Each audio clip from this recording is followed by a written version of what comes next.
Hello and good afternoon, everyone. So yesterday we have discussed about basics of JavaScript and some basics of programming as well. So today we are going to continue with loops and DOM, that is document object model, and we will also know about arrays, objects, and some of the methods to write functions inside our objects. So first we will discuss about loops. So I hope my screen is visible to you all. Okay. So what is loop? Basically, if you want to run a piece of code until the condition is true, then you are going to use loops. For example, you are not going to write 1 to 100 in console.log, right?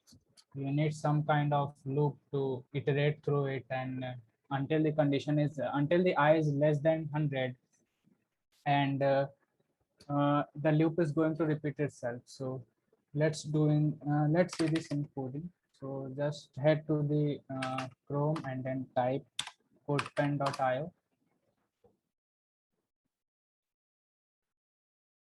Open the pen section, then hide HTML and CSS column, and go to settings, go to privacy, turn off these two options, save automatically auto preview, and just open the console tab.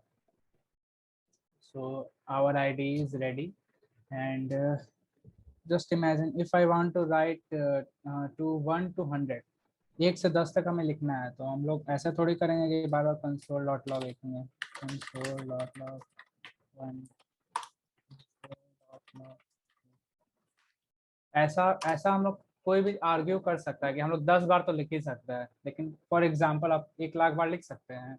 मेरे ख्याल से उतना तो इस website में use कर रहा हूँ, इसका तो उतना वीराम भी नहीं होगा। तो हाँ, कभी कभी हम लोग को लूप का जरूरत पड़ता है, कभी कभी क्या, अगर आप कॉम्पिटिटिव कोडर है तो आपको तो जरूरत पड़ेगा ही। तो सबसे पहला लूप हम लोग जो बात करेंगे वो बात करेंगे फॉर लूप का। और तो फॉर लूप स्टार्ट करने से पहले मैं इसका सिंटेक्स के बारे में बताना चाहूंगा। तो सबसे पहले जो यहाँ पे हम लिखते हैं ये इनिशियल वैल्यू होता है। इसके बाद हम लोग यहाँ पे कंडीशन लिखते हैं, और इसके बाद हम लोग यहाँ पे इंक्रीमेंट और डिक्रीमेंट लिखते हैं, इंक्रीमेंट या डिक्रीमेंट। और उसके बाद ये फंक्शन का बॉडी है, यानी इस लूप का बॉडी है। यहाँ पे हमारा कोड लिखा है। और यहाँ पे आप देख सकते हैं, मैं आप लोग कॉलेज में अगर सी और C++ पढ़े होंगे तो आपको शायद एक डिटेल नहीं पता होगा। जैसे कि सबसे पहले हमारा यहाँ इनिशियल वैल्यू होता है, तो हम लोग एक वेरिएबल बनाते हैं लेट I इक्वल्स टू 0। तो आपको पता ही होगा, प्रोग्रामर सब 0 से काउंट करते हैं। हमारे जो एरेस के वैल्यू हैं वो सब 0 से स्टार्ट होते हैं। मशीन हमारा 0 से काउंट करता है, तो हमें प्रोग्रामर को भी 0 से ही काउंट करना होता है, ठीक है? क्योंकि एरे का जो पहला वैल्यू होता है वो 0 से होता है, ना कि 1 से। तो सबसे पहले हम लोग इनिशियल वैल्यू लिख दिए, तो हमारा इनिशियल वैल्यू 0 है। उसके बाद हम यहाँ पे कंडीशन लिखेंगे कि आई जो है लेस देन 10 होना चाहिए, क्योंकि हम लोग को याद कीजिए, हम लोग का 1 to 10 हम लोग को प्रिंट करना था, ठीक है? तो ये हमारा कंडीशन हो गया। अब इसके बाद हम लोग को इंक्रीमेंट या डिक्रीमेंट, हम लोग को तो आई का वैल्यू बढ़ाना है ना, माइनस पे तो नहीं ले जाना है, तो हम लोग यहाँ आई प्लस प्लस कर देंगे। I plus plus basically I plus 1 होता है। तो ये हमारा यहाँ पे ये हमारा इनिशियल वैल्यू हो गया, यहाँ पे ये हमारा कंडीशन हो गया, यहाँ पे हमारा इंक्रीमेंट डिक्रीमेंट ऑपरेटर हो गया, ठीक है? तो अब इसके बाद हम लोग यहाँ पे कोड लिखने वाले हैं। तो हम लोग को प्रिंट करना है आई का वैल्यू, तो हम लोग जस्ट लिखेंगे कंसोल डॉट लॉग आई। तो इसके मदद से हम लोग ये इसका काउंटिंग शुरू होगा 0 से लेके और लेस देन 10, लेकिन हम लोग 10 तक चाहिए, तो ग्रेटर देन इक्वल्स टू 10 करेंगे। अब हम लोग इसे रन करके देखते हैं। सी और C++ वाले बंदे या बंदी को तो कोई दिक्कत हो रहा नहीं होगा, ये तो बहुत आसान है उनके लिए। तो ये रहा हमारा 0 से स्टार्ट हुआ 10 तक गया। 10 तक इसलिए गया क्योंकि कंडीशन में इक्वल्स टू था, तो ठीक है? ये हमारा फॉर लूप हो गया। ये हमारा जनरली ये लूप हम जनरली देखते हैं कॉम्पिटिटिव कोडिंग में, क्योंकि वहाँ पे फॉर लूप थोड़ा सा स्लाइटली मतलब मार्जिनली फास्ट होता है वाइल और डू के कंपैरिजन में। तो हम लोग जनरली, और थोड़ा सा इसका सिंटैक्स भी ईजी है, क्योंकि आपको सब चीज़ यहीं पे मेंशन करना होता है। तो ये हमारा फॉर लूप है। और हमारा जो दूसरा लूप है वो वाइल लूप है। तो वाइल लूप में आपको सबसे पहले कंडीशन लिखना होता है इसके ब्रैकेट्स में। तो मेरा कंडीशन है, चलिए हम लोग सबसे पहले लूप का एक मैं आपको एक प्रैक्टिकल एग्जांपल बताता हूँ। तो सबसे प्रैक्टिकल एग्जांपल है हमारा ATM मशीन। तो आप जब भी पैसा एटीएम मशीन से निकाले जाएंगे तो आप देखें कि हमेशा अब अगर आपका ट्रांजैक्शन फेल हो गया तो वो फिर से रीस्टार्ट हो जाता है। तो जैसे कि आप पैसा पहले निकाल, जैसे एटीएम से 10,000 ही निकलता है एक बार में, तो आप बार बार 10,000 निकालेंगे तो आप देखेंगे वो लूप पे चल रहा है, मतलब बार बार सेम स्क्रीन आपको टैप करना पड़ रहा है कि विड्रॉल करना है इतना रुपये, लेकिन वो लूप पे चल रहा है, ऐसा नहीं कि ऑप्शन अलग हो जा रहा है। तो लूप का ये प्रैक्टिकल एग्जाम्पल में सबसे बड़ा प्रैक्टिकल एग्जाम्पल है। तो होप आपको रियल लाइफ में लूप का समझ आ गया होगा। तो यहाँ पे मैं एक एटीएम टाइप मशीन का कोड करने का कोशिश करता हूँ। तो सबसे पहले यहाँ पे मेरे पास मनी है, लेट मनी, चलिए मान के चलते 100 रुपये अकाउंट में, ठीक है। और एक हम विड्रॉल मनी बना लेते हैं, विड्रॉल मनी, उसको हम लोग 0 से सेट कर देते हैं, ठीक है। तो समझ लीजिए आपका पीएफ कटता है हर दिन, आपका 10 रुपया कटता है, ठीक है। तो हम लोग यहाँ पे कंडीशन रखेंगे कि विड्रॉल मनी हमेशा छोटा होगा, हमेशा छोटा होगा हमारे अकाउंट के मनी से, तो it should be lesser than money.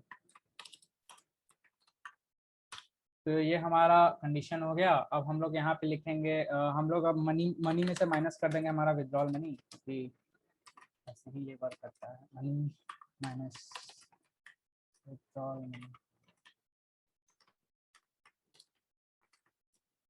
और इसके बाद हम लोग को इंक्रीमेंट करना है। इंक्रीमेंट करने का जरूरत नहीं, अपने आप ही हो जाएगा, क्योंकि जब भी मनी माइनस होते जाएगा तो ये कंडीशन हमारा चेंज होते जाएगा। तो यहाँ पे आप देख सकते हैं कि मनी से छोटा होना चाहिए विड्रॉल मनी। तो अब यहाँ पे हम लोग मनी का भी डाल देते हैं कि कितना पीएफ कटता है आपका। तो लेट सपोज आपका 10 रुपीज कटता है पर दिन, ठीक है। अब यहाँ पे हम लोग कंसोल लॉक कर देंगे, कंसोल डॉट लॉक, और यहाँ इंटरपोलेशन यूज कर लेंगे मैंने पिछला बार बताया था जो आपको, double ticks account money left money होगा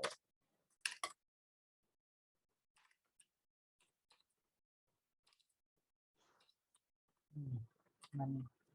तो ये हमारा आउटपुट स्क्रीन पे आएगा। तो अब इसे हम लोग रन करके देखते हैं।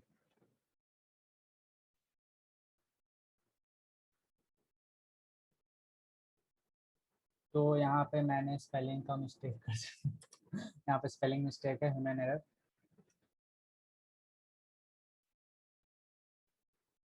तो यहाँ पे देख सकते हैं मेरा मनी कटते चला गया हर दिन। पीएफ सबसे पहले हम लोग को 100 रुपीज कटा, उसका 90 बचा, फिर 80 बचा, फिर 70 बचा, ऐसे करते करते हमारा पीएफ जब लास्ट में अकाउंट का वैल्यू 0 हो गया तो ये हमारा लूप खत्म हो गया। क्योंकि अगर आपका एटीएम से पूरा पैसा निकल जाता है तो वो फिर से थोड़ी पैसा निकलेगा।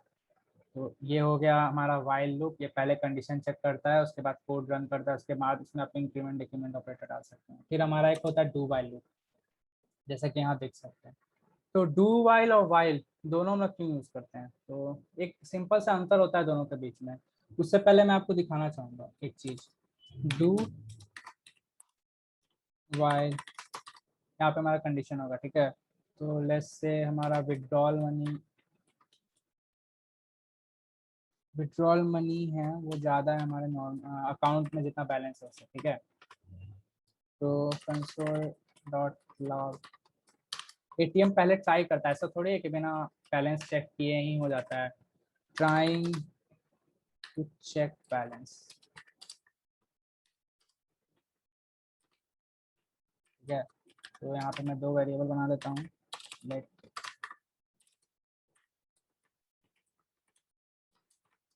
इसमें 100 डाल देता हूँ, 100, और आपके अकाउंट में टोटल मनी है 50, ठीक है। तो यहाँ पे आप कंडीशन देख सकते हैं, यहाँ पे थोड़ा सा उल्टा हो गया है, ठीक है, हाँ। तो यहाँ पे आप देख सकते हैं कि सबसे पहले अगर ये वाइल लूप होता तो यहाँ पे तो ये कंडीशन ही रॉन्ग हो जाता ना। क्या 100 बड़ा है 50 से? नहीं, कंडीशन रॉन्ग हो गया तो ये एग्जीक्यूट नहीं होना चाहिए। लेकिन वाइल लूप में एक चीज अलग है जो कि आप यहाँ पे पता चलेगा आपको। जैसा कि देख सकते हैं वाइल लूप एक बार रन हुआ, कंडीशन गलत ही था फिर भी एक बार रन हुआ। तो ये डिफरेंस होता है वाइल और डू वाइल लूप में। तो ये इंटरव्यू में भी ये क्वेश्चन पूछ सकता है, अंतर क्या होता है। डू वाइल लूप एक बार रन होता है, अगर कंडीशन गलत भी हो उसके बाद भी एक बार रन होता है आपका डू वाइल लूप। तो ये डिफरेंट था वाइल और डू वाइल लूप में। और फॉर लूप भी generally use for competitive coding, और वो उसका सिंटैक्स थोड़ा सा इजी पड़ता है मेरे लिए। तो ये हमारा 2-3 लूप्स हो गया। जावास्क्रिप्ट में दो लूप और है, वो हम आगे बताएंगे, लेकिन उससे पहले एक छोटा सा क्वेश्चन। या डू वाइल लूप, ये तो मैंने अभी बताया। Do while loop execute one time if the condition is false is this statement is true.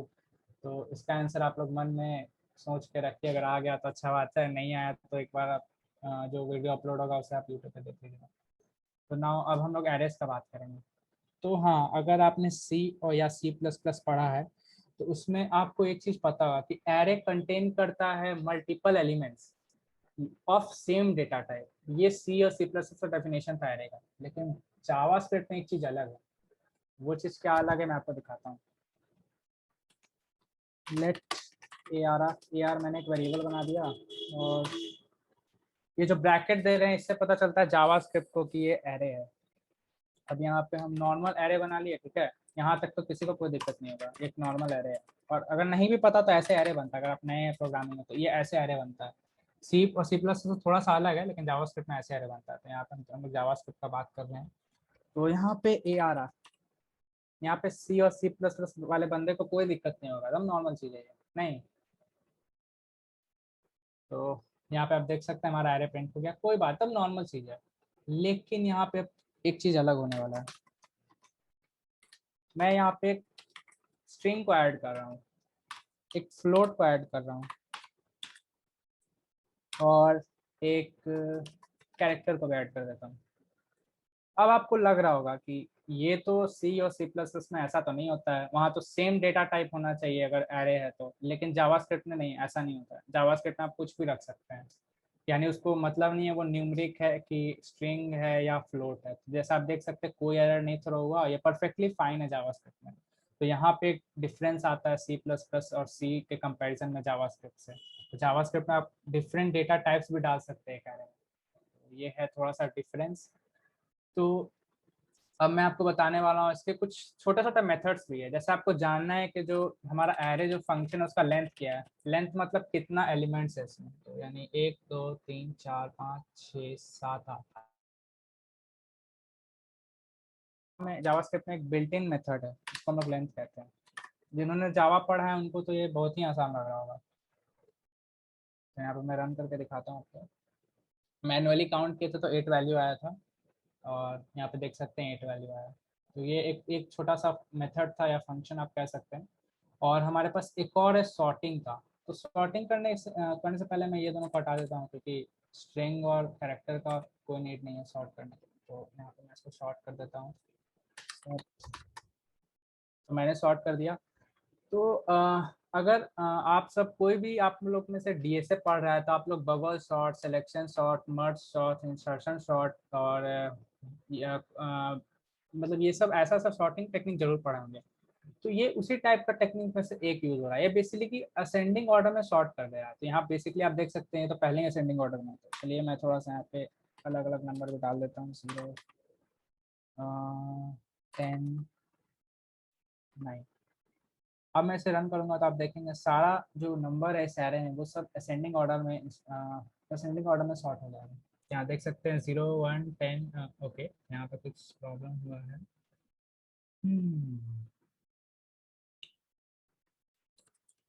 ये बग इस ऑनलाइन कंपाइलर का है जो हम लोग यूज़ कर रहे हैं। क्योंकि जैसे यहाँ पे अब 10 मैंने हटा दिया था, आप देख सकते हैं 0 1 2 3 4 5 54.779। ओके, तो यहाँ पे थोड़ा सा बग हो जाता है। जैसे हम लोग दूसरा दूसरा जैसे यहाँ पे हम 54.7 यूज़ किए हैं। तो ये जनरली क्या होता है ना, सॉर्टिंग करने टाइम ये इसको कंसीडर नहीं करता है। जो हमारा फ्लोट वैल्यू होता है उसको कंसीडर नहीं करता, तो उसके कारण थोड़ा सा दिक्कत हो जाता है उसको करने में, सॉर्ट करने में, क्योंकि वो आइडेंटिफाई नहीं कर सकता है कि वो फ्लोट है कि कौन सा है। तो जनरली अगर आपको सॉर्ट करना है तो आप सारे वेरिएबल्स एक ही टाइप करेंगे रखें। तो ये हो गया हमारा दो मेथड, एक हो गया लेंथ, एक हो गया सॉर्ट। और अब हम लोग बात करने वाले हैं पुश पॉप के बारे में। तो पुश पॉप कहाँ से आया, तो मैं थोड़ा सा ब्रीफ दूंगा। मेरे ख्याल से आप लोग सब सेकंड सेमेस्टर में होंगे शायद। डेटा स्ट्रक्चर एंड एल्गो हमारा थर्ड सेमेस्टर में है। तो मैं थोड़ा सा ब्रीफ दूंगा ये पुश पॉप के बारे में। तो पुश पॉप बेसिकली एक स्टैक नाम के डेटा स्ट्रक्चर से आया है। तो स्टैक मतलब क्या होता है, स्टैक एक डेटा स्ट्रक्चर है जो कि हम लोग यूज करते हैं डेटा अरेंज के लिए। तो बेसिकली आप समझ सकते हैं ये फॉलो करता है लीफ को, लास्ट इन फर्स्ट आउट। तो एग्जाम्पल के लिए आप ब्रेड का स्लाइस देखे होंगे। तो आप ऐसा थोड़ी है कि ब्रेड आपको खाना रहेगा तो आप सबसे नीचे वाला स्लाइस निकाल लिए, वैसा तो नहीं ना कर सकता, आपको ऊपर से 1 बाय 1 निकालना पड़ता है। तो एकदम स्टैक वैसा ही है। हम लोग जब नया ब्रेड डालेंगे तो सबसे ऊपर डालेंगे और निकालेंगे तो सबसे ऊपर वाला ब्रेड निकालेंगे, ठीक है। तो ये इसी को कहते हैं पुश पॉप। पुश मतलब इंसर्ट करना न्यू एलिमेंट, पॉप मतलब रिमूव करना जो लास्ट इंसर्टेड एलिमेंट है। तो जैसे यहाँ पे आप देख सकते हैं 1 2 3 4 5 6 509 है, तो यहाँ पे मैं एक वैल्यू को पुश करता हूँ। ये बहुत आसान है, आपको जस्ट एरे का नाम लिखना, डॉट करके पुश ऑपरेशन लिखना है। अगर मैं सही से लिख पाऊँ तो ठीक है। यहाँ पे आप वैल्यू डाल सकते हैं। चलिए मुझे कोई स्ट्रिंग को इंसर्ट करना है, मुझे अपना नाम इंसर्ट करना है इसके बारे में। तो आप देख सकते हैं ये सक्सेसफुली इंसर्ट हो जाएगा बिना कोई दिक्कत के। यहाँ पे देख सकते हैं 8 इंसर्ट, ओके। क्या प्रिंट कर रहा है, ये अभी तक लगता है पुराने कोड में अटका हुआ, आई थिंक रिफ्रेश करना पड़ेगा। इसलिए ऑफलाइन कंपाइलर थोड़ा बेटर होता है ये सब के कंपैरिजन में, जैसा कि यहाँ पे एग्जांपल देख सकते हैं। वो सब भी आपको सिखाया जाएगा, Node.js इंस्टॉल करना बताया जाएगा, लेकिन अभी तक हम लोग को उसका उतना जरूरत नहीं है। फिर वगैरह बनाते हैं यार। तो एलिमेंट्स हमारे पास यार डॉट पुश 20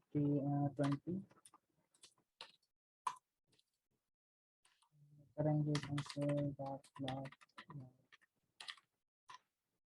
अब यहाँ पे रन करके देखते हैं। यहाँ पे देख सकते हैं 1 20 23 और 20 यहाँ पे आ चुका है। तो यहाँ पे आप ये देख सकते हैं, ये जब भी इंसर्ट होता है ये सबसे लास्ट में इंसर्ट होता है, और ये जब भी रिमूव होगा सबसे लास्ट में रिमूव होगा। तो जैसे मैं दिखाता हूँ ARR.pop, मुझे एक निकालना है वो, डिलीट करना है लास्ट वाले को। वैसे लास्ट ही वाले को पॉसिबल नहीं है क्योंकि पॉप ऑपरेशन खाली लास्ट ही वाले को डिलीट कर सकता है। अब हम लोग console.log करेंगे तो यहाँ पे आप देखेंगे कि हमारा जो 20 जो इंसर्ट हुआ था वही डिलीट होगा। यहाँ पे आप देख सकते हैं हमारा 20 इंसर्ट हुआ लास्ट में और 20 रिमूव हो गया लास्ट से। तो यही होता है पुश पॉप ऑपरेशन। तो ये हमारा एरे का कुछ बेसिक्स कंप्लीट हो गया। तो याद रखिएगा जावास्क्रिप्ट में एरेज बहुत ही वास्ट टॉपिक है, तो हम लोग उतना कवर नहीं करने वाले, हम लोग बस जितना आपको नीड है इस कोर्स में उतना ही कवर करेंगे। और हम लोग आ गए ऑब्जेक्ट्स में। तो ऑब्जेक्ट शुरू करने से पहले मैं आपको एक बात बताना चाहूँगा। Everything you see in JavaScript expect the primitive data types like undefined number, all the primitive like numbers, null, undefined, these except this, all the things array and everything you see in the data in the javascript are objects। जी हाँ, जितना चीज भी आप JavaScript में पढ़ते हैं सबका सब ऑब्जेक्ट है, इवन एरेज भी ऑब्जेक्ट है, सारा का सारा चीज एक्सेप्ट आपका प्रिमिटिव डेटा टाइप। तो इनके बारे में और डिटेल में आपको आगे पढ़ाया जाएगा जब आप रिएक्ट जेएस पढ़ेंगे, लेकिन अभी के लिए आप इतना याद रखिए। तो ऑब्जेक्ट्स के पास जनरली वो कंसिस्ट करते हैं ना सिंगुलर की वैल्यू पेयर। की वैल्यू पेयर का मेरा मतलब क्या है, तो मैं आपको एक ऑब्जेक्ट बना के दिखाता हूँ। कॉन्स्ट ओबीजी, ये ऐसा सिंटेक्स होता है, ये जो कर्ली ब्रेसेस हम यूज कर रहे हैं ये जावास्क्रिप्ट को बताता है कि हम लोग एक ऑब्जेक्ट बनाने वाले हैं। और सबसे पहले हम की लिखते हैं, की यानी कुछ भी हो सकता है, ऐसे मेरा नेम, और यहाँ पे हम लोग वैल्यू लिख देंगे। अगर यहाँ पे बहुत मल्टीपल की वैल्यू पेयर्स ऐड कर सकते हैं, जैसे यहाँ पहले एक ऐड किया, हम एक और ऐड कर देता हूँ लाइक नंबर।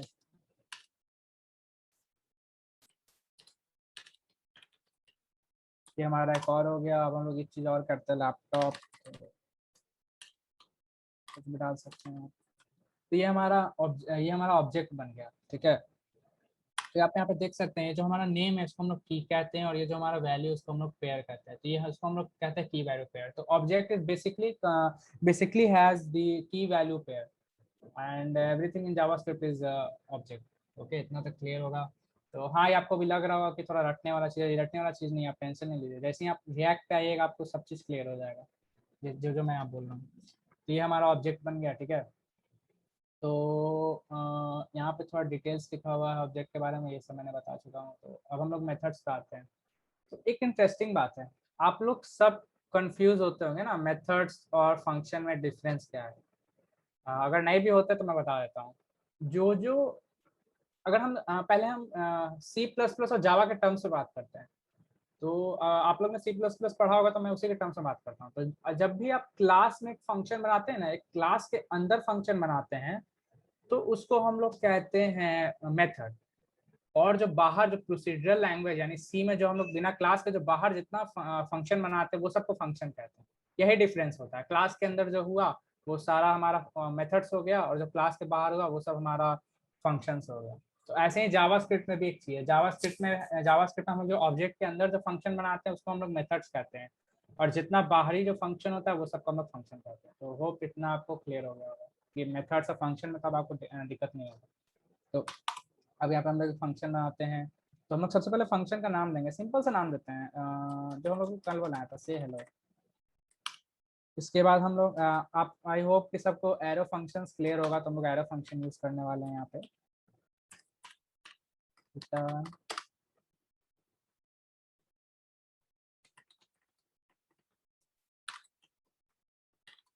ठीक है, नॉर्मल सा एरो फंक्शन मैंने बना लिया।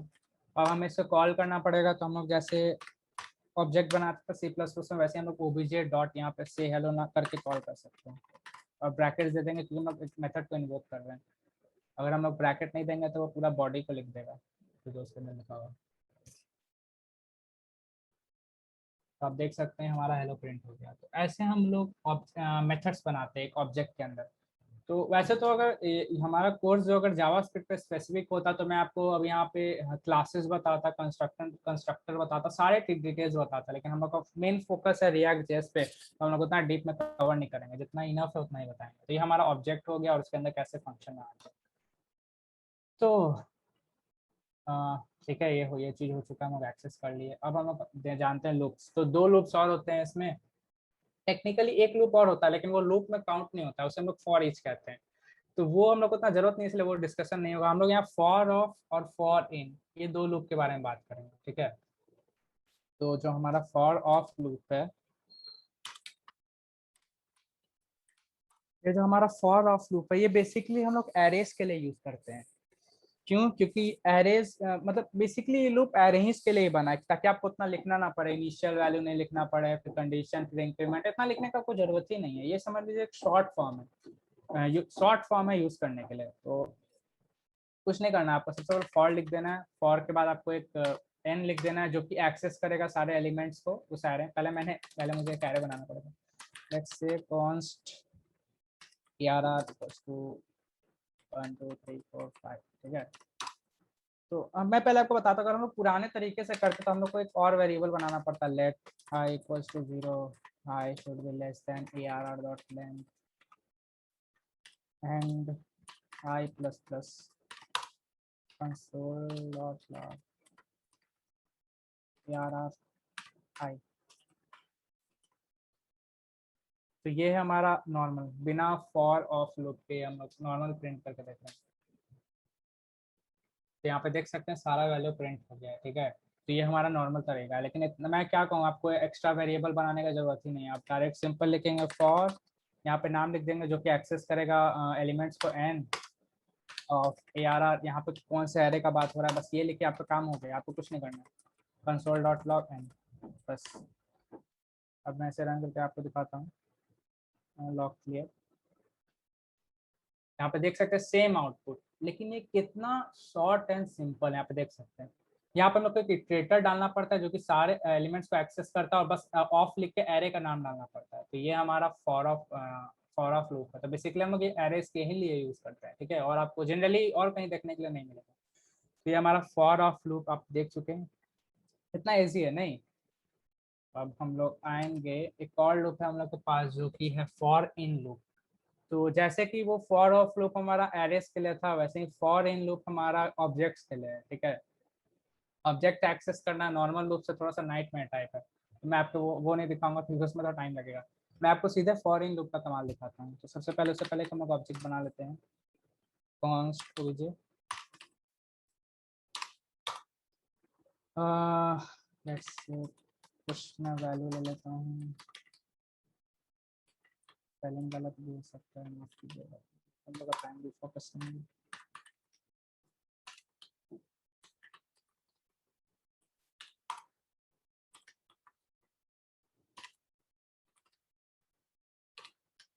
ठीक है, तो ये हमारे पास एक ऑब्जेक्ट हो गया और उसमें कुछ डेटा हो गया, की वैल्यू पेयर हो गया, ठीक है। तो हम लोग को अब एक्सेस करना ऑब्जेक्ट के अंदर का डेटा। कुछ नहीं करना है, बस फॉर इन आपको यूज करना है, ठीक है, ये फॉर इन है। तो यहाँ पे हम लोग फिर से डेटा डालेंगे, लेट सपोज हम डाल दिए ओबी इन। अब हम लोग यहाँ ऑब्जेक्ट का नाम डाल देंगे, ऑब्जेक्ट का नाम ये। अब बस हम लोग को जो प्रिंट, जो हम लोग को बस ओबी प्रिंट करना है, क्योंकि वो एक्सेस कर रहा है सारे की वैल्यू पेयर का, ठीक है। तो यहाँ हम देख सकते हैं कंसोल डॉट लॉग ओबी, बस सिंपल सा आपको ये रन करना है और आपका सारा जो है वो डिटेल प्रिंट हो जाएगा।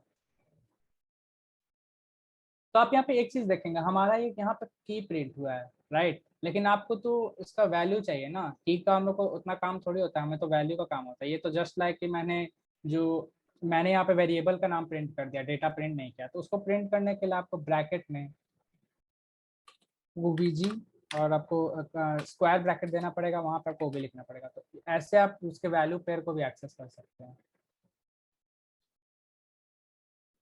ये हमारा वैल्यू आ गया, Endeavour Fortuner Brezza, so these are the top selling cars, I don't know about others but Brezza of course.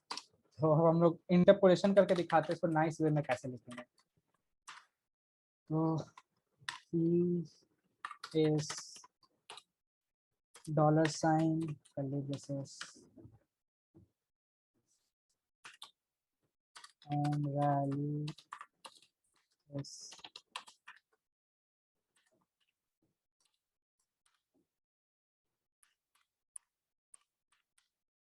ठीक है। तो ये हमारा हो गया, हमने एक छोटा सा इंटरपोलेशन कर दिया एक लूप के अंदर, जो कि हमारे ओबीजी ऑब्जेक्ट के लिए है। तो आप देख सकते हैं कितना अच्छा से प्रिंट हो गया हमारा की और वैल्यू पे, मतलब कितना अच्छा लग रहा है, ठीक है। तो इसलिए हम लोग फॉर इन यूज करते हैं यहाँ पे। तो ये हमारा 5 तरह का लूप है जो कि कवर हो चुका है। अब हम लोग एक फंक्शन के बारे में बात करेंगे, फिल्टर फंक्शन। तो इसका नाम ही अपने आप को इसका नाम ही आपको एक्सप्लेन कर देगा ये करता क्या है। चाय छन्नी देखे है ना आप किचन में, तो वो बेसिकली आपका चाय पत्ती ये सब को फिल्टर करता है, मतलब जो जो चीज़ जो आपको चाय में नहीं चाहिए वो सब फिल्टर कर देता है। बस वही चीज़ ये फंक्शंस के लिए करता है। जैसे आपके मतलब सॉरी, वही चीज़ ये एरेस के लिए करता है। तो जैसे मेरे पास एक एरे है, ठीक है, -1 -2 0 2 3, हमारे पास एक ऐसा एरे है। तो हम लोग चाह रहे हैं ना कि हमारे पास जितना भी नया डेटा, जो नया एरे हम लोग बनाए उसमें सारा पॉजिटिव डेटा हो। हम लोग को ये नेगेटिव डेटा नहीं चाहिए, हम लोग को नेगेटिव डेटा कोई काम करना है। तो हम लोग कुछ नहीं करेंगे, हम लोग नया एरे बना देंगे, फिल्टर्ड एरे, ठीक है। इसके बाद आपको पुराने वाले एरे का नाम लिखना है जिसको आपको फिल्टर करना है, डॉट लिखना है, डॉट लिखने के बाद आपको फिल्टर लिखना है। उसके बाद आपको एक ब्रैकेट बनाना है, फिर आपको एक और ब्रैकेट बनाना है, और इसके बाद मैं यहाँ पे नॉर्मली फंक्शन बना, या छोड़िए मैं आपको एडवांस जो मैंने बताया था वही बताऊंगा। वैल्यू हम लोग एरो फंक्शन ही यूज करेंगे यहाँ भी, क्योंकि ये अच्छा प्रैक्टिस है। तो इसके बाद हम लोग को रिटर्न कर देना है वैल्यू, जो कि वैल्यू हमारा ये है, ये इटरेटर है जो सारे सारे एलिमेंट्स पे जाएगा। तो हमारा वैल्यू मतलब बेसिकली -1 -2 0 ये सारा वैल्यू में आएगा। तो हम लोग को वैसा वैल्यू चाहिए जो इक्वल्स टू और ग्रेटर देन 0, ठीक है। तो ये हमारा फिल्टर्ड एरे हो गया। तो यहाँ पे आपको एक चीज हो सकता है अजीब लगे, मैंने यहाँ पे एक एरो फंक्शन तो बना दिया है, ठीक है, लेकिन इस फंक्शन का नाम नहीं है। अब अब आप लोग बहुत से पूछेंगे कि फंक्शन का नाम क्यों नहीं है, तो मैं आपको यहाँ पे दो चीज बताऊंगा। सबसे पहले तो ये जो फंक्शन देख रहे हैं कॉल बैक फंक्शन है, ठीक है। तो कॉल बैक फंक्शन बेसिकली ना, कॉल बैक फंक्शन वैसा फंक्शन होता है जब कोई बस उसी इवेंट पे काम करे, मतलब कि ऐसा नहीं आप कहीं भी कॉल नहीं करना चाहते, बस एक मान लीजिए कोई इवेंट है, ऐड क्लिक लिसनर का आप क्लिक इवेंट लगाएं, तो जब आप उस पर क्लिक करें तो बस उसी टाइम वो फंक्शन एक्टिव, आपको ऐसे नहीं है कि पूरे अपने जावास्क्रिप्ट फाइल में कॉल करना है। तो उस टाइम हम लोग एनोनिमस फंक्शन यूज करते हैं, जो जिसका नेम नहीं होता उस फंक्शन को हम लोग एनोनिमस भी बोलते हैं, क्योंकि इसका नेम नहीं होता है। और हाँ, एक तो एनोनिमस फंक्शन हो गया, और ये हम लोग को उसी टाइम चाहिए होता है जब हम लोग का कोई पर्टिकुलर इवेंट चल रहा हो। तो जैसे हम लोग यहाँ पे फिल्टर कर रहे हैं, हम लोग को बस इसी टाइम का काम, हम लोग ऐसा थोड़ी इसको बार बार कॉल कर रहे हैं। तो ये ऐसा ऐसा जगह पे हम लोग एनोनिमस फंक्शन यूज करते हैं, a function without its name, ठीक है। अब लोग यहाँ पे कंसोल लॉग करके देख सकते हैं हमारा नया एरे, तो फिल्टर एरे, अगर मैंने कोई सिंटेक्स मिस्टेक नहीं किया होगा तो सही आएगा। तो आप यहाँ पे देख सकते हैं हमारा एरे फिल्टर होके आ गया। हम लोग को बेसिकली नेचुरल नंबर चाहिए था, हम लोग को इंटीजर्स नहीं चाहिए था। तो यहाँ 0 2 3 यहाँ पे आप देख सकते हैं ये हमारा आ गया। तो ये है हमारा फिल्टर फंक्शन। ये आपको ऐसे मैं आपको एक एग्जांपल देता हूँ। मान लीजिए कोई आप एपीआई फेच कर रहे हैं, ठीक है, जैसे कि कोई ओपन, जैसे आप कोई फूड रेसिपी का फेच कर रहे हैं जिसमें आपको ये सब नहीं चाहिए, जैसे आपको उसमें होटल का नाम नहीं चाहिए, आपको बस रेसिपी चाहिए, तो आप होटल नाम ये सब को ना आप ये कर सकते हैं, फिल्टर कर सकते हैं। आपको बस रेसिपी चाहिए। तो यहाँ पे एक एग्जांपल, यहाँ से आप एक थोड़ा सा रियल वर्ल्ड में कहाँ यूज होता है ऐसे समझ सकते हैं। ये सारा चीज आपको रिएक्ट में क्लियर हो जाएगा, तो उसका अपना टेंशन लेने की जरूरत नहीं। अब हम लोग रिड्यूस के बारे में पढ़ेंगे। तो रिड्यूस क्या होता है? तो बेसिकली रिड्यूस हम लोग यूज करते हैं तो हमारे एरे को रिड्यूस करने के लिए एक सिंगल वैल्यू है। तो उसका मतलब क्या, हम लोग पूरे जो एरे हम लोग का उसको हम लोग को सिंगल वैल्यू बनाना है, या तो प्लस करना है, या तो माइनस करना है, या तो डिवाइड करना है, वो आप पे डिपेंड करता है। मतलब सारे को इक्वेट कर देना है एक एरे में जितने एलिमेंट्स है, तो उसके लिए हम लोग रिड्यूस यूज करते हैं। तो चलिए हम लोग को इसी को प्लस करके देखना है कि आउटपुट क्या आ रहा है। तो हम लोग बनाते हैं रिड्यूस फंक्शन। तो हम सबसे पहले एक नया एरे बना लेते हैं, न्यू एरे। और पुराना एरे डॉट रिड्यूस कॉल कर लेते हैं। यहाँ पे हम लोग एक एक्यूमुलेटर बनाते हैं। डरिए मत, सब सारा चीज़ एक्सप्लेन होगा पर करंट वैल्यू। और ये हमने लिख दिया। तो ये एक्यूमुलेटर क्या होता है? ये इनिशियल वैल्यू होता है। इनिशियल वैल्यू मतलब इसका जो इनिशियल वैल्यू होगा वो क्या होगा? 0 होगा, 1 होगा, ये आप पे डिपेंड करता है, आप कुछ भी डाल सकते हैं। आप नहीं भी डालेंगे तो ये इसका फर्स्ट वैल्यू जो है ये इनिशियल वैल्यू ले लेगा, ठीक है। तो जनरली यहाँ पे हम लोग 0 ही यूज करते हैं क्योंकि हम लोग को फर्स्ट वैल्यू का काम नहीं होता है। तो यहाँ पे मैंने इनिशियल वैल्यू, जो एक्यूमुलेटर का इनिशियल वैल्यू है वो मैंने 0 डाल दिया। करंट वैल्यू हमारा यही सब है, 1 -2 -3, ये हर बार इटरेट होकर चेंज हो जाएगा, तो ये हमारा करंट वैल्यू है। तो हम लोग को पूरे जो है इसका सम चाहिए, तो हमें एक्यूमुलेटर प्लस करंट वैल्यू कर देना।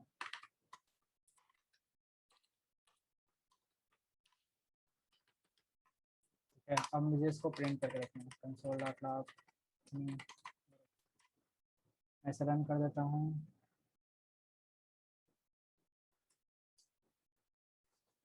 तो यहाँ पे इसका सम आता है 2।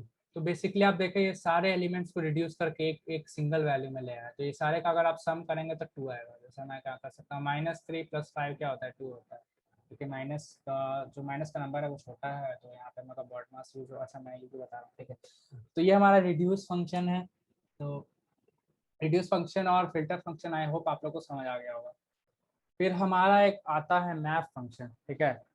तो समझिए कि आपको एक एरे दिया हुआ है, उसमें आपको सारे एरे पे आपको इटरेट करना है। मतलब कि आपको कुछ उस पे हर एलिमेंट्स पे आपको कोई चीज कोई इक्वेशन चाहे कोई फंक्शन रन करना है, तो वहां पे हमारा मैप फंक्शन काम आता है। तो एक एग्जांपल यहाँ पे लेते हैं। जैसे हमारे पास एक एरे है, हम चाहते हैं कि सारे एलिमेंट्स जो है ये मल्टीप्लाई हो जाए 10 से। तो हम लोग को कुछ करना नहीं है, हम लोग को एक नया एरे बना लेना है, न्यू एरे। इसके बाद हम लोग यहाँ पे पुरान जिसको जो एरे को हम लोग को मॉडिफाई करना है उसका नाम लिखेंगे, उसका डॉट करेंगे, उसका मैप यूज करेंगे। उसके बाद यहाँ पे हम फंक्शन लिख देंगे, उसके बाद वैल्यू ले लेंगे ताकि हमारा सारा एलिमेंट्स इटरेट हो सके। ये ले लिए हम लोग को सारे जो वैल्यू उसको हम लोग को 10 से मल्टीप्लाई कर देना है, ठीक है। ये हो गया। हम लोग नया एरे को प्रिंट करके देखते हैं क्या आता है। मैं अभी एक बार और इसको एक्सप्लेन करूंगा, तो अगर नहीं समझ आ रहा तो कोई बात नहीं, समझ आ जाएगा आप लोग।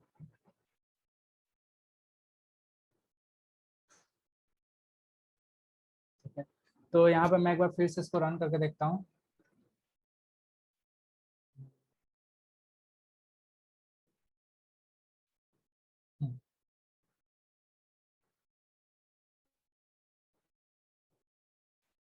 तो हमारा वैल्यू आप देख सकते हैं, सारे के सारे वैल्यू 10 से मल्टीप्लाई हो गए हैं। -10 -20, ये तो 0 नहीं होगा, और 20 30, यहाँ पे आप देख सकते हैं हमारा जो नया एलिमेंट है वो सब पे ऑपरेशन हो गया। तो basically we use map function if we want to run a function on each elements of that array. तो हम लोग को अगर कोई फंक्शन को रन करना है सारे एलिमेंट्स पे, तो हम लोग यहाँ मैप फंक्शन यूज करते हैं।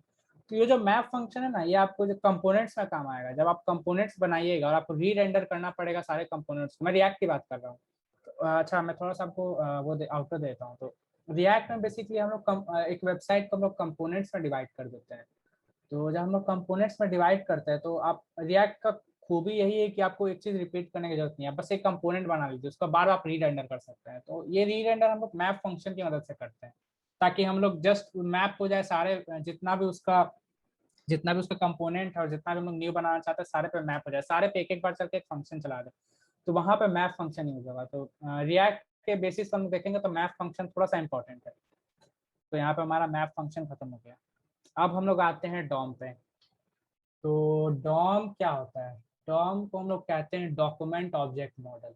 ठीक है, ये उतना कुछ है नहीं जितना हम लोग सोच रहे हैं। The way you structure your HTML document is known as DOM. जैसे यहाँ पे आप देख सकते हैं, सबसे पहला हमारा सबसे ऊपर हम लोग का डॉक्यूमेंट है, उसके नीचे हमारा HTML आता है, फिर उसके बाद हमारा हेड टैग आता है, फिर उसके बाद हमारा टाइटल और बॉडी टैग आता है, फिर उसके बाद हमारा एंकर टैग आता है, उसके बाद आप हेडर और जो फुटर जो डाल सकते हैं। तो जैसे आप स्ट्रक्चर करते हैं अपने एलिमेंट को ना, उसी को कहते हैं डॉक्यूमेंट ऑब्जेक्ट मॉडल। ठीक है, उतना ध्यान लगाना, उतना इसमें समझने का बात नहीं है। सुनने में डॉम भले लग रहा होगा क्या चीज, नया चीज आ गया, नया कुछ नहीं है। तो जैसे आप स्ट्रक्चर करते हैं अपने एलिमेंट को, उसी को डॉम कहते हैं।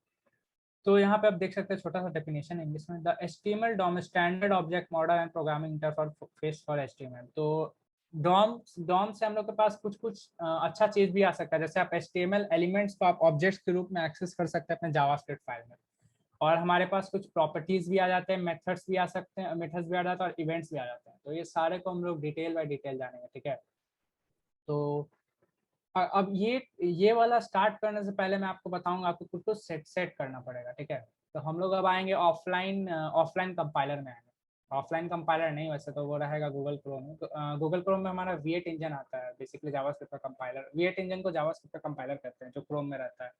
और स्पाइडर मंकी होता है हमारा मोजिला फायरफॉक्स के लिए। तो दो चीज हो गया, आपको मैंने बता दिया। तो हम लोग क्रोम यूज करने वाले हैं। ठीक है, तो अभी जो मैं बताने वाला हूँ, मैं उसमें होप करता हूँ कि आप सबके पास विजुअल स्टूडियो कोड होगा। अगर नहीं भी है तो कोई दिक्कत नहीं है, विजुअल स्टूडियो कोड लिखिए आप, तो यहाँ पे डाउनलोड पे जाइए। फिर यहाँ पे आपका जो ऑपरेटिंग सिस्टम विंडोज़ है, लिनक्स है, मैक है, जो भी आप यहाँ पे सेलेक्ट करके इंस्टॉल कर लीजिए। और मैं एक चीज़ और आपको रिकमेंड करूँगा इंस्टॉल करने के लिए। ठीक है, Node.js डाउनलोड। ये है हमारा एक, मैं आपको सिंपल डेफिनेशन दूंगा, ये तो बहुत वास्ट चीज है, लेकिन बस सिंपल से आप समझ लीजिए कि ये जावास्क्रिप्ट का कंपाइलर है। जैसे जावास्क्रिप्ट जो हम लोग का कंपाइल होता है वो तो वेब ब्राउजर पे होता है ना, लेकिन ये ऑफलाइन जावास्क्रिप्ट कंपाइलर है। ठीक है, तो बस छोटा सा डेफिनेशन है, ये बहुत वास्ट है तो उतना डिटेल में मैं नहीं जाऊँगा।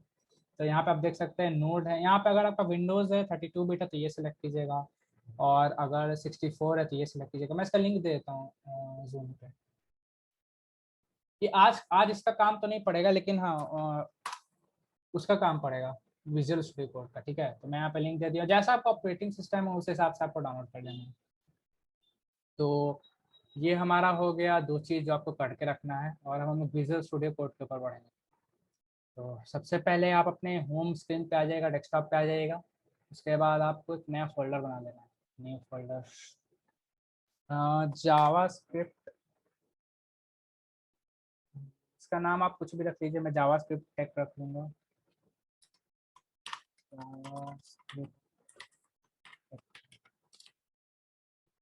इतना होने के बाद आपको अपना विजुअल स्टूडियो को ओपन कर लेना है। यहाँ पे से मैंने ओपन कर लिया। यहाँ पे आपको ओपन पे जाना है। ओपन पे जाने से पहले मैं आपको एक चीज़ बताना चाहूँगा, आप सबसे पहले एक्सटेंशन टैब पे चले जाइएगा, एक्सटेंशन पे आ जाइएगा। उसके बाद आप यहाँ पे सर्च का ऑप्शन देख सकते हैं, सर्च एक्सटेंशन। तो यहाँ पे आपको लाइव सर्वर लिखना है, लाइव सर्वर। यहाँ पे आप देख सकते हैं सबसे पहला ऊपर है, इस पर आपको क्लिक करना है और इसको आपको यहाँ से इंस्टॉल कर लेना है। बस यहाँ इंस्टॉल का बटन होगा, इंस्टॉल कीजिएगा। 2 से 3 MB का फाइल है आपका, 2 से 3 सेकंड में हो जाएगा। तो ये इंस्टॉल करने के बाद आप रेडी हैं आगे का लेक्चर यहाँ वाले समझ में। ठीक है, तो अब हम लोग यहाँ पे एक फोल्डर ओपन कर लेंगे जो हम लोगों ने अभी बनाया है। हम लोग डेस्कटॉप पे बनाए थे फोल्डर को, जहाँ भी आप फोल्डर बनाए वहाँ पे जाके उस फोल्डर को ओपन कर लेना। ठीक है, यहाँ तक सबको क्लियर? जिसको नहीं क्लियर है उसको बाद में समझा देंगे, कोई दिक्कत नहीं है। और यहाँ पे हम दो फाइल बना लेंगे, एक तो index.html और दूसरा फाइल हम लोग बना लेंगे app.js। अभी CSS का काम नहीं है तो CSS नहीं यूज़ करेंगे। थोड़ा सा मैं स्क्रीन को जूम कर लेता हूँ, कहाँ से होता था। तो आई होप सबको स्क्रीन विजिबल होगा।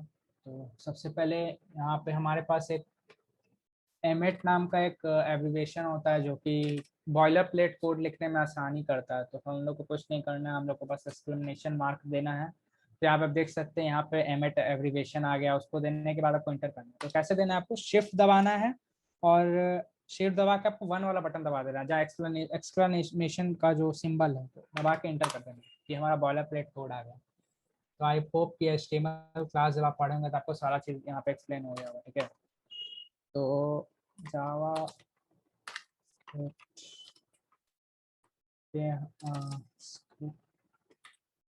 ठीक है, तो यहाँ मैंने नाम रख लिया, अपना टाइटल रख लिया जावास्क्रिप्ट। और मैं यहाँ पे अपना लिंक कर लेता हूँ। तो लिंक करने के लिए आपको कुछ नहीं करना है, लिंक करने के लिए आपको लिंक लिखना है, नहीं लिंक नहीं, सॉरी स्क्रिप्ट लिखना है। स्क्रिप्ट लिख के यहाँ पे सोर्स पे ये ऐसा कुछ आएगा, एमेट एब्रिविएशन लिखा हुआ होगा, क्लिक कर देना आपको। क्लिक करने के बाद आप यहाँ पे देखेंगे एक स्क्रिप्ट आ गया है, एक टैग आ गया है, फिर SRC आ गया है, फिर यहाँ पे आपका डबल कोट आ गया है। तो आपको बैकस्लैश देना है। बैकस्लैश देने के बाद आप देखेंगे कि अगर आपका सेम फोल्डर है तो आपका app.js आ जाएगा, तो आपको उसको सेलेक्ट कर लेना है। और हाँ, एक बात और, ये हम लोग जब भी स्क्रिप्ट टैग ऐड करते हैं तो हम लोग ये बॉडी के लास्ट में ऐड करते हैं। जैसे हमारा बॉडी टैग है ना, बॉडी टैग के जस्ट ऊपर ऐड करें, कहीं बीच में नहीं। और ये हम लोग ऐसा क्यों करते हैं, ये हम लोग यहाँ टाइटल के ऊपर भी ऐड कर सकते हैं, यहाँ पे भी ऐड कर सकते हैं। लेकिन यहाँ पे करने का एक रीजन है, क्योंकि हम लोग चाहते हैं कि हमारा जो जावास्क्रिप्ट फाइल है वो पहले CSS लोड हो जाए बढ़िया से, उसके बाद जावास्क्रिप्ट लोड हो, ये रीजन है, ताकि वो दोनों कोलाइड ना हो इसमें। तो इसलिए हम लोग जावास्क्रिप्ट एंड यहाँ लास्ट में लिखते हैं। तो हम लोग चेक कर लेते हैं हमारा जावास्क्रिप्ट अच्छा से एम्बेड हो गया है कि नहीं। तो छोटा सा console.log कर लेते हैं। हेलो, अब हम लोग को index.html पे जाना है, राइट क्लिक मारना है, यहाँ पे राइट क्लिक, और यहाँ पे ओपन विथ लाइव सर्वर पे जाना है। तो ये सब शायद आपको पता ही होगा, HTML CSS क्लास से, अगर नहीं पता है तो देख लीजिए।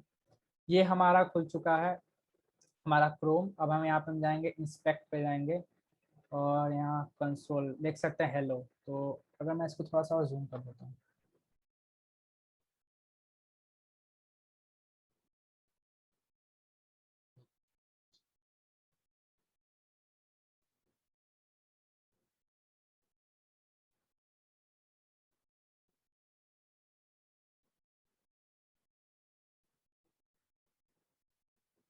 तो यहाँ पे आप देख सकते हैं हमारा हेलो हो गया है। तो ये जूम पता नहीं क्यों नहीं हुआ, मैं मैनुअली ट्राई करता हूँ। तो यहाँ पे आप देख सकते हैं हमारा हेलो जो है वो प्रिंट होके आ गया है। ठीक है, तो इसका मतलब हम लोग का जावास्क्रिप्ट सक्सेसफुली एम्बेडेड हो गया हमारे HTML फाइल से। तो अब हम लोग देखते हैं हम लोग का आगे सिलेबस क्या है। तो यहाँ तक तो आप लोग को समझ आ गया होगा कि कैसे हम लोग जावास्क्रिप्ट फाइल को एम्बेड करते हैं हमारे HTML में। तो अगर आपको एम्बेड नहीं करना है तो आप डायरेक्ट भी लिख सकते हैं, जैसे इसको, ये लाइन को भूल जाइए थोड़ा देर के लिए। अगर आपको नहीं भी करना है तो आप डायरेक्ट भी स्क्रिप्ट टैग लिख सकते हैं, स्क्रिप्ट। और और ऐसा करने का तो आप यहाँ डायरेक्ट जावास्क्रिप्ट लिख सकते हैं, लेकिन ये थोड़ा सा क्लीनर वे नहीं है, नहीं ये तो फिर HTML और ये दोनों लगभग सटा सटा हुआ लगेगा। तो इसलिए हम लोग एक अलग फाइल बनाते हैं स्क्रिप्ट टैग का। जैसे कि आप देख सकते हैं मैंने app.js बनाया, ये थोड़ा सा रिच लुक देता है, मतलब लगता है कि कोई इंटरमीडिएट लेवल का प्रोग्राम है, क्योंकि मर्ज करना थोड़ा सा फाइल थोड़ा सा अच्छा नहीं लगता है। और यहाँ पे देखें सुंदर भी, थोड़ा सा प्यारा भी लगता है कि अलग अलग है, पढ़ने में आसान होता है। जिसको जावास्क्रिप्ट के बारे में पढ़ना है कि क्या यूज है, वो अपना फाइल में चला जाएगा, और वो index.html में कहाँ खोजते रहेगा। तो इस कारण से हम लोग अलग फाइल बना के एम्बेड करते हैं। ठीक है, अब हम लोग अपना सिलेबस देखने वाले हैं। तो gate element by ID, class और क्वेरी सेलेक्ट कर। तो जैसा मैंने डॉम में आपको बताया कि हम लोग को जैसे हम लोग CSS में सेलेक्ट करते थे आईडी और क्लास की मदद से, वैसे ही हम लोग जावास्क्रिप्ट में भी सिलेक्ट करते हैं। तो मैं पहले यहाँ पे दो चीज़ बना लेता हूँ। तो H1 टैग बना लेता हूँ, H1 इसका आईडी दे देता हूँ, जैसे H1 ही दे देता हूँ, H1।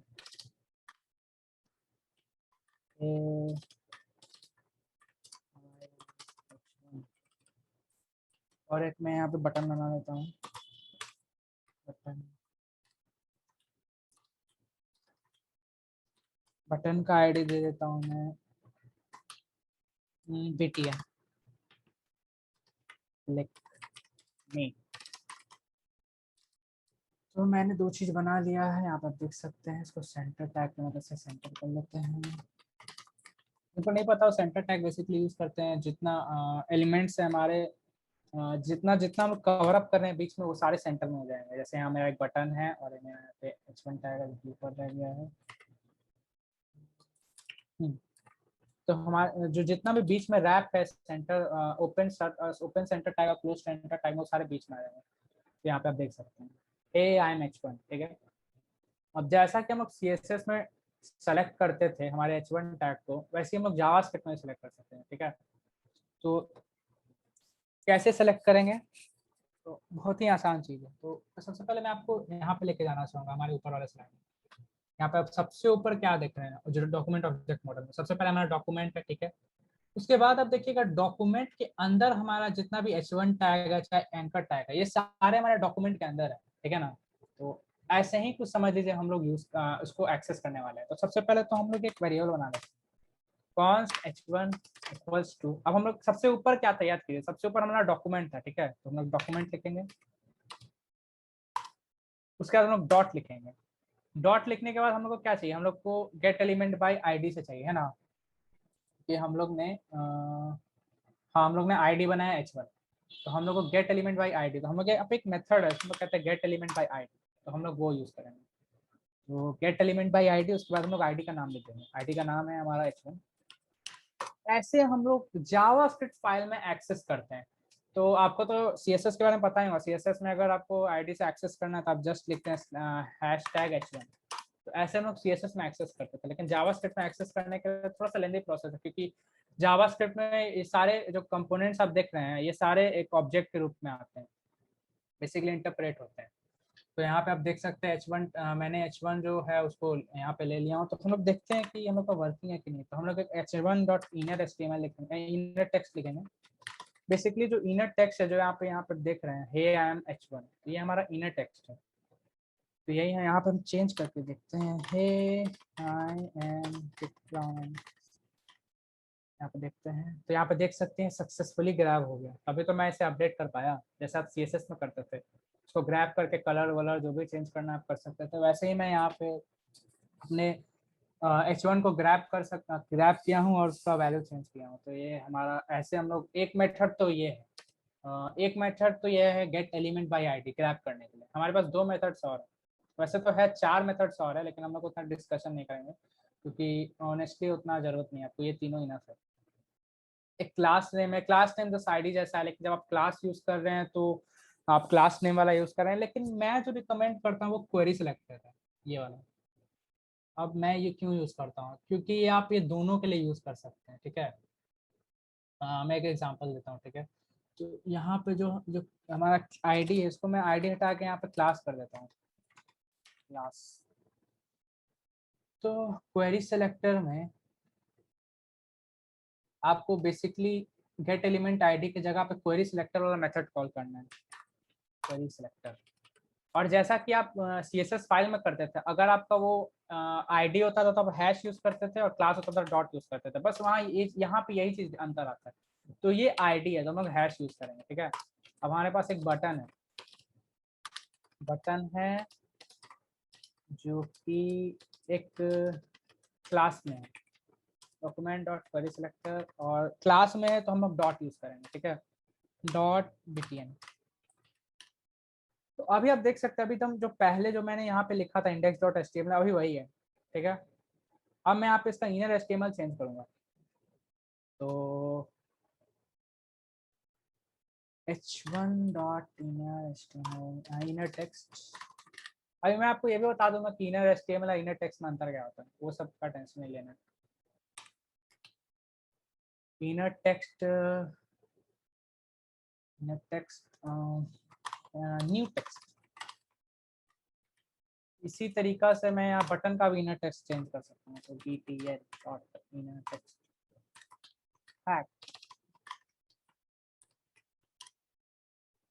तो जैसा आप देख सकते हैं ये बिल्कुल परफेक्टली वर्क कर रहा है, जैसा मैंने गेट एलिमेंट बाय आईडी या gate element by class name use किया था, एग्जैक्ट वैसा ही वर्क कर रहा है। तो हमारा रिकमेंडेशन यही होगा कि अगर आपको ये यूज करना है आप क्वेरी सिलेक्टर यूज करें। डिफरेंस यही है कि क्लास के लिए हम लोग डॉट यूज करते हैं और आईडी के लिए हम लोग हैश यूज करते हैं, ठीक है। और तो ये है हमारा सेलेक्ट करने का मेथड। चार तो एक और होता है select gate element by tag, तो हम लोग वो यूज करने वाला नहीं है, उसका आउटडेटेड है। तो वो हम लोग यूज नहीं करेंगे। अब आई होप कि इतना चीज तो आपको क्लियर होगा कि आप ग्रैप कैसे करेंगे। जैसे आप सीएसएस में ग्रैप करते थे वैसे आप जावास्क्रिप्ट में ग्रैप कैसे करेंगे। तो आई होप इतना क्लियर होगा आप सबको। अब हम लोग सीखने वाले हैं एलिमेंट्स ऐड करने के लिए। तो आप लोग सोच रहे होंगे एलिमेंट्स हम लोग जब HTML से ऐड कर ही सकते तो हम लोग जावास्क्रिप्ट से ऐड क्यों कर रहे हैं। तो आप कर तो सकते हैं, लेकिन आपको जावास्क्रिप्ट से भी ऐड करना भी आना चाहिए। मान लीजिए आप आपका कोई एक ब्लॉग का वेबसाइट है, तो आप बार उसके कोड में जाके थोड़ी कीजिएगा, कोड में जाकर उसका HTML से थोड़ी छेड़छाड़ कीजिएगा। आपको बस एक अपना UI बनाना पड़ेगा एडमिन का, तो आप उससे जावास्क्रिप्ट की मदद से आप इनेबल कर सकते हैं ना कि लाइव अपडेट हो जाए। तो उसके लिए आपको बार HTML का जरूरत नहीं पड़े। तो उस वैसा वैसा सिचुएशन के लिए हम लोग यहाँ पे अपेंड फंक्शन का यूज करते हैं। तो ये क्या करता है, ये एलिमेंट्स को ऐड करता है वो वेबसाइट पे या पेज में। तो हम लोग दो तरीका से कर सकते हैं। पहला होता है अपेंड, दूसरा होता है अपेंड चाइल्ड।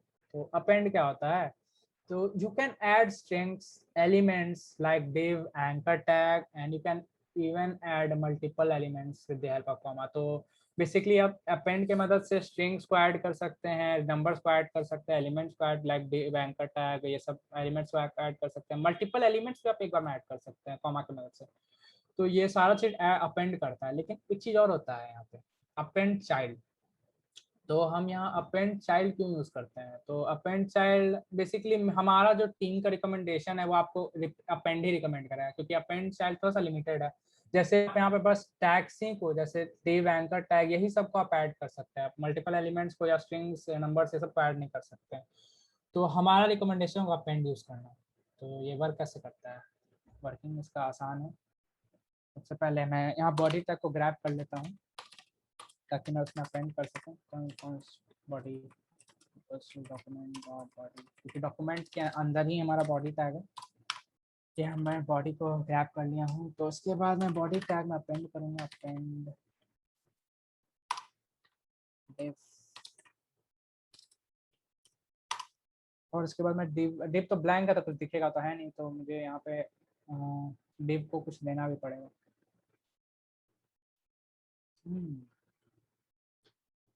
मैं क्या दूँ div को,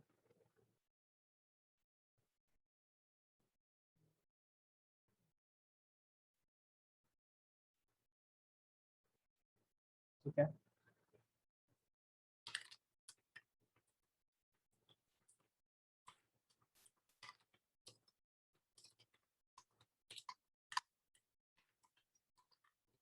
आई होप इससे विजिबल हो हमारा div, जो कि विजिबल नहीं है। उसका रीजन क्या है।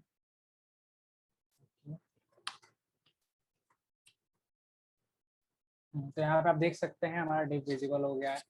और इसका इनर HTML ये है, क्योंकि यहाँ पे थोड़ा सा गड़बड़ हो गया है। तो ये हमारा, ये एक तरीका से मैं बताता हूँ, ये हमारा हिट एंड टाइल मेथड था। तो हम लोग ये यूज नहीं करते, हम लोग एलिमेंट्स को बनाते हैं। जैसे कि हमने जो किया, हम लोग ने डायरेक्ट, हम लोग चाह रहे थे कि हमारा एलिमेंट ऐड हो जाए, लेकिन जो हमारा जो रियल टाइम में वर्क करता है वो हमारा पहले हम लोग को एलिमेंट बनाना पड़ता है। जैसे एक हम लोग एलिमेंट बनाते हैं, डॉक्यूमेंट डॉट क्रिएट,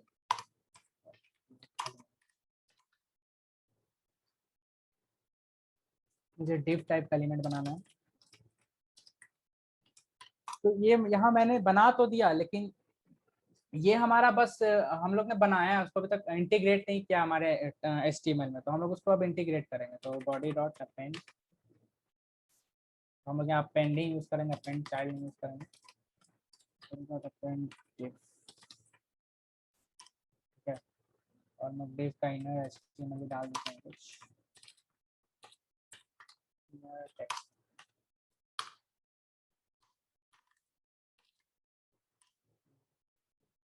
यहाँ पर आप देख सकते हैं ये हमारा नेक कंपोनेंट, हम लोग ने एक div कंपोनेंट बनाया और उसे हम लोग अपने वेबसाइट में इंटीग्रेट कर दिया, ठीक है।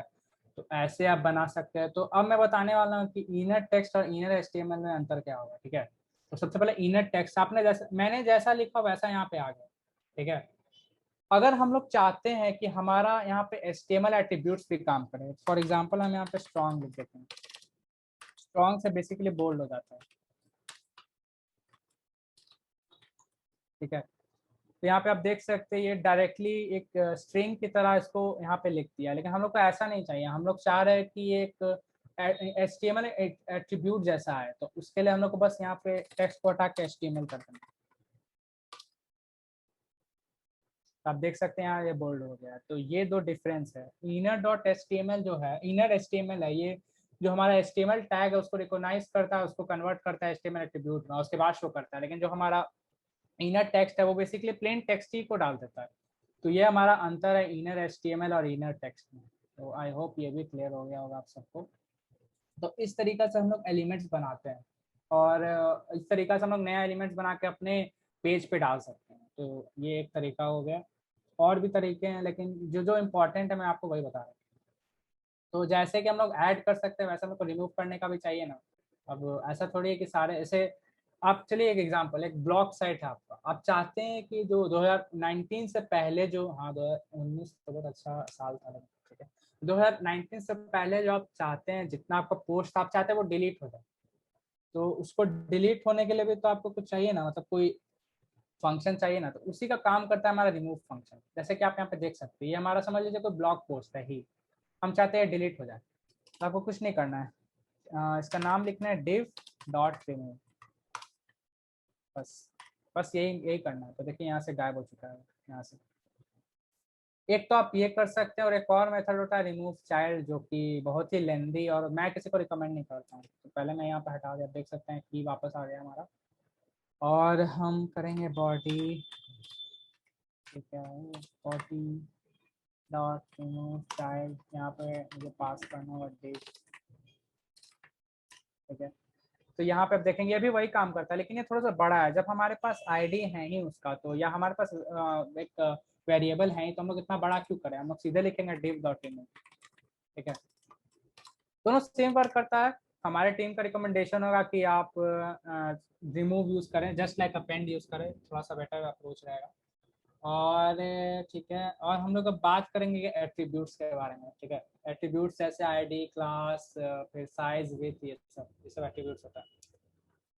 तो अगर आपको जानना है कि लेट सपोज हम लोग को जो H1 का हम लोग को क्लास का नाम नहीं पता है, ठीक है, तो हम लोग सिंपल करेंगे console dot log H1 dot gate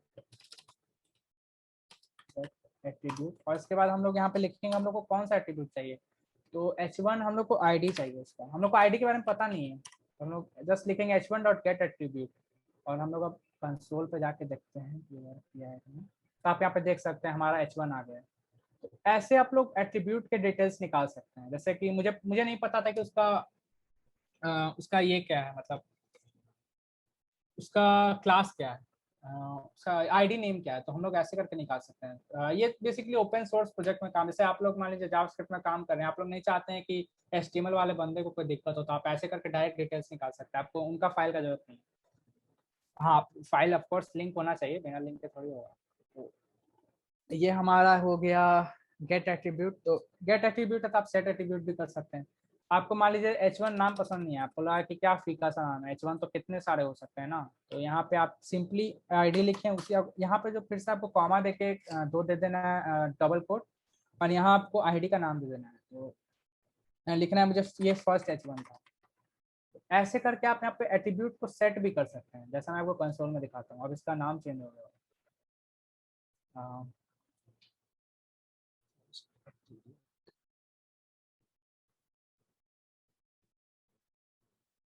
ठीक है। ये अनडिफाइंड डिस्प्ले दे रहा है क्योंकि मैंने तो इसका मैंने तो चेंज कर दिया ना इसका डॉक्यूमेंट। तो ये यहाँ से आइडेंटिफाई कैसे करेगा कि इसी का डॉक्यूमेंट है, ये इसलिए अनडिफाइंड दे रहा है। तो बेसिकली आप सेट एट्रीब्यूट की मदद से पहले आपको एट्रीब्यूट का नाम लिखना है, फिर आपको उसका वैल्यू लिखना है, ऐसे करके आप सेट कर सकते हैं एट्रीब्यूट को। तो ये हमारा गेट और सेट एट्रीब्यूट भी हो गया। अब हम लोग आते हैं CSS भी आप यूज कर सकते हैं। तो जावास्क्रिप्ट में आपने देख लिया HTML एलिमेंट्स कैसे बनाते हैं, एट्रीब्यूट्स कैसे सेट करते हैं, एट्रीब्यूट कैसे लेते हैं, वैसे ही आप CSS भी यूज कर सकते हैं। तो ये मान लीजिए आपको डर लग रहा है, आपको CSS फाइल में छूछा करने का मन नहीं है, तो अब जस्ट लिखेंगे H1 dot style dot background colour red.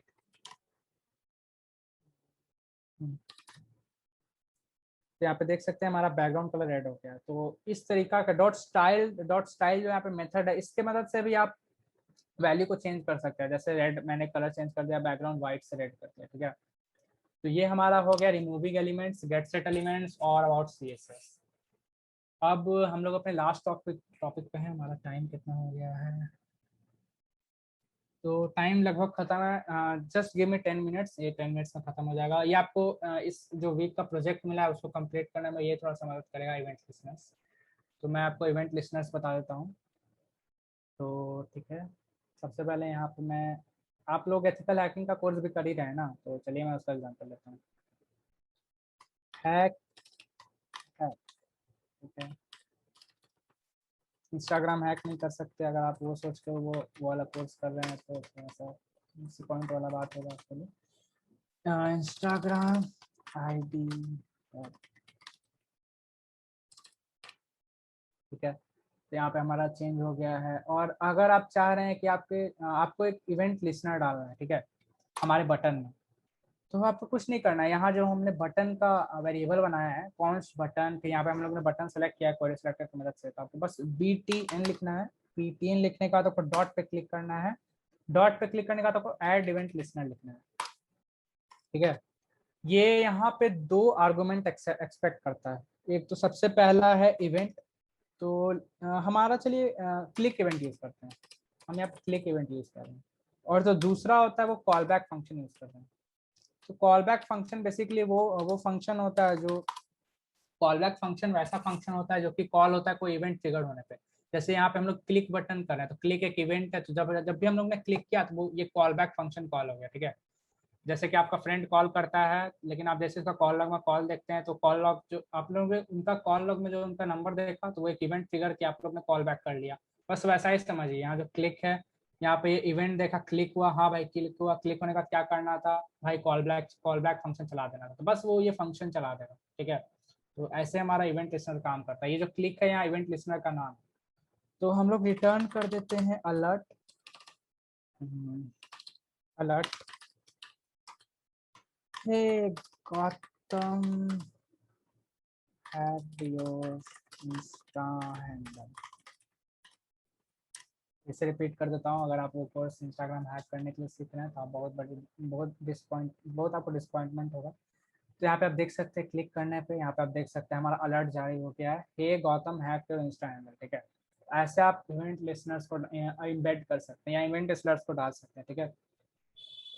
तो ऐसे आप, ये जो क्लिक है यहाँ पे, ये हमारा इवेंट है। कैसा इवेंट था? क्लिक का इवेंट था। एक और इवेंट, दो तीन इवेंट मैं बता देता हूँ। एक होता है माउस ओवर।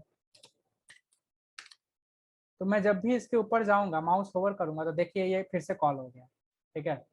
एक होता है माउस आउट।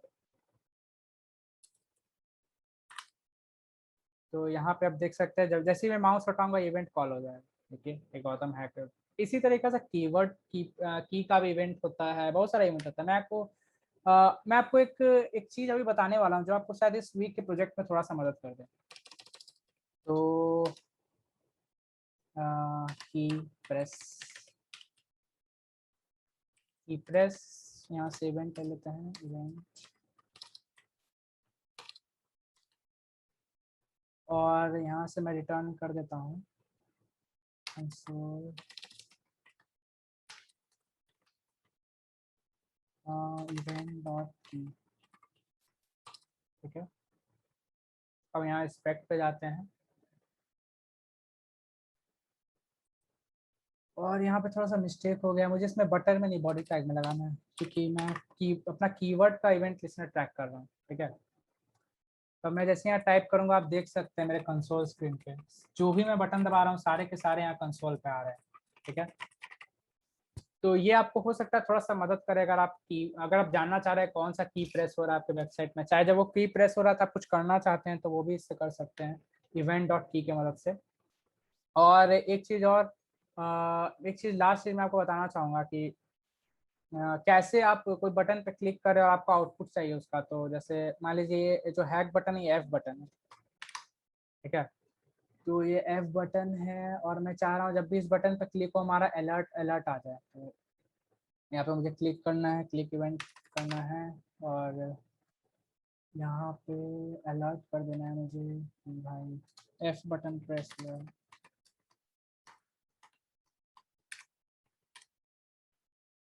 और ये मुझे बटन के लिए डाल देना है। तो यहाँ मैं जैसे क्लिक करूँगा आप देख सकते हैं F आ गया, तो ये डिटेक्ट कर रहा है ये कौन सा बटन क्लिक हुआ है। तो ऐसे ही आपको, तो हमारा जो आज का टॉपिक जो है ये तो खत्म हो गया। और मैं आपको छोटा सा बता दूंगा, आपको अगला क्लास में बहुत ही थोड़ा सा एडवांस लेवल का जावास्क्रिप्ट बताऊंगा, जैसे प्रोमिसेस, एसिंक, एवेट, ये सब जितने जो नए नए टॉपिक है आपके लिए, ये सब तो नए होंगे, तो ये सब आपको पता चलेगा अगले मंडे को। तो और मैंने जो अभी आपको बताया ये जो इवेंट्स था, तो आपको मैं 2 टास्क देने वाला हूँ। अगर आप नोट कर रहे हैं तो नोट कर लीजिए, नहीं तो मैं चैट सेक्शन में भेज देता हूँ। तो पहला जो टास्क है आपको इफ डिफरेंट इवेंट्स के बारे में पढ़ना है, ठीक है। सब है भी कि कुछ है नहीं, सब है। Studying about different events.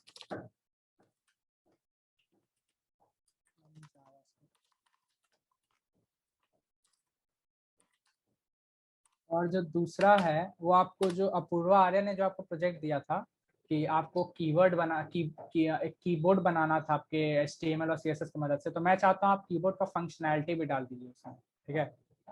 Add keyboard functionality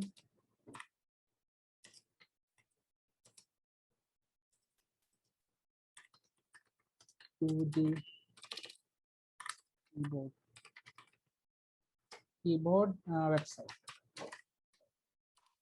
तो ये दोनों चीज आपका असाइनमेंट्स होंगे। तो ये इवेंट्स वाला काम है, इसका आपको एक डॉक्यूमेंट बना के आपको मुझे सेंड करना पड़ेगा पर्सनली, या ग्रुप पे भी कर सकते हैं। तो इसका आपको एक टेक्स्ट बनाना पड़ेगा, कौन कौन से इवेंट्स के बारे में पढ़े और उनका मतलब क्या है। ये मेरे तरफ से एक टास्क है, और ये जो है इसका आपको वेबसाइट बनाना पड़ेगा। इस हफ्ता का आपका वर्क यही है। बस आपको जो आप बना रहे थे CSS और HTML की मदद से, बस आपको उसमें कीवर्ड का फंक्शनैलिटी डाल देना है। जैसे कि आप यहाँ पे कीवर्ड बनाए ना, तो आपको उसके ऊपर एक यहाँ पे ऐसा ही H1 टाइप डाल देना। जो भी आप टाइप करेंगे यहाँ पे शो होना चाहिए, और यहाँ पे आप एक क्लियर का बटन होना चाहिए। जैसे आप क्लियर पर दबाएंगे सारा चीज क्लियर हो जाएगा। और आप आपका मेन टारगेट कीबोर्ड वाला नहीं रहेगा, आपका मेन टारगेट रहेगा माउस, यानी जो क्लिक करने पर होता है ना, आपका मेन टारगेट होगा बटन से आपको पढ़ना है कि जो जो बटन दबाए वो सब यहाँ पे टाइप हो जाए, ठीक है। और एक क्लियर बटन होना चाहिए। तो this is everything from my side. किसी को अगर कोई क्वेश्चन है तो आप माइक अनम्यूट करके पूछ सकते हैं, और मेरी तरफ से यही है।